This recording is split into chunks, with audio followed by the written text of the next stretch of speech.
Hola amigos, siguiendo con la explicación que os dimos el otro día dedicada a la baja visión, puesto que estamos celebrando en nuestro plan a la vista el mes dedicado a la baja visión, os voy a explicar un poco el tema de los filtros.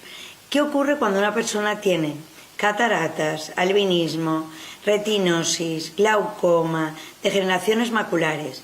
Debido a las variaciones que tiene el ojo, se sufren una serie de deslumbramientos. Y es verdad que desde la luz azul, que intentamos ya que no perjudique a las personas que estamos trabajando con pantallas digitales, también a este tipo de personas debemos aconsejarles no simplemente una gafa de sol con categoría 3, sino que hay una serie de filtros especiales que a lo largo del espectro lumínico, veis que va desde la zona violeta hasta los colores más calientes, los rojos, va cortando. Estos lentes lo que hacen es cortar una serie de radiaciones que poco a poco pueden irnos perjudicando a los ojos. Estos filtros disponemos en la óptica de una serie de probadores. Es un probador que los tenéis aquí.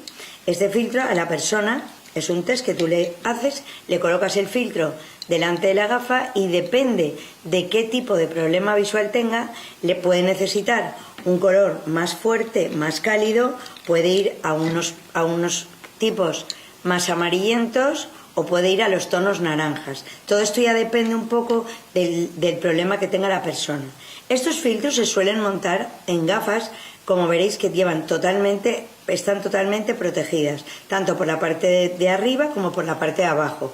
Es una gafa que aquí montamos la lente con el color, estos tipos de colores, y además llevan la graduación de la persona. Para que una persona también, cuando le pones una gafa de este estilo, te dicen, es que yo no quiero llevar una gafa con estas lentes amarillas o estas lentes naranjas. ¿Qué solución damos? Pues además de tener el filtro que puede cortar ese tipo de radiaciones, tú a este tono de color le puedes añadir una lente polarizada. Esto sería la lente polarizada. Yo la coloco encima del amarillo y, como veréis, el color que da es un verde, tal cual como una gafa de sol. ¿Qué ocurre? La persona lleva doble protección, lleva una lente polarizada que le va a evitar los reflejos de la superficie y además bajo lleva un filtro, depende del problema que tenga, vamos a aconsejarle una cantidad de corte lumínico. Veréis que estos son soluciones muy buenas tanto para cualquier persona, para su gafa de sol normal, pero sobre todo muy indicadas para estas personas que llamamos de baja visión, a las cuales adoramos.